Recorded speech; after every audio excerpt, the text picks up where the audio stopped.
areas that businesses need to focus to really empower their B-suite to lead the kind of transformation that we need in our organisations coming out of the pandemic. The first area is controlling the pace of work. Workload has been on the rise. Since we've stopped working at home full-time, we're beginning to see that our workers are looking to claw back some of that spare time that they happily gave up when they were in lockdown and there was nothing better to do. The problem with that is it leaves a deficit of about 20% a week on a full-time worker in terms of work that they used to be available to do and they're now no longer available to do because they're commuting and they've got their lives outside of work back. The problem there, of course, is we're beginning to see a really big uplift in burnout rates. So across Asia Pacific and certainly in Australia, we're looking at the second to fourth highest burnout rates in the world due to this and other forces. The other forces are things like the level of interest in the work, the level of capability to do the work, and that again is something that your B-suite leaders can play a pivotal role in, making sure that people connect purpose to the work.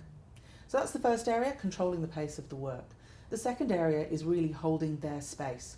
What we've seen over the last few years with the devolution of responsibility into the mid-level, we're really asking our B-suite leaders to start to make decisions, think strategically, and act much like C-suite leaders of pre-pandemic levels.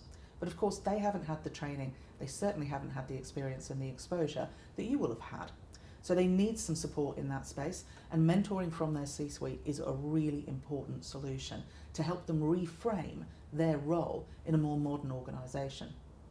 The last area, and one that's increasingly important, is how they influence those around them. Traditionally, B-suite leaders have been trained to manage their teams, but they've not really had the same level of training in terms of how they manage their peers through collaboration and negotiation. They've never really had the same level of training in terms of how they manage you, and they're increasingly responsible for playing a role in the reputation of the organisation externally as well. So there's quite a lot on their shoulders in terms of influencing and understanding intrinsic motivation, both at a cohort and an individual level, and those would be the three areas that I would invest in: controlling the pace of work, letting them hold that space and empowering them to reshape their roles, and the third is really concentrating on how they influence outcomes so that they can act and operate a little bit more like you in the C-suite.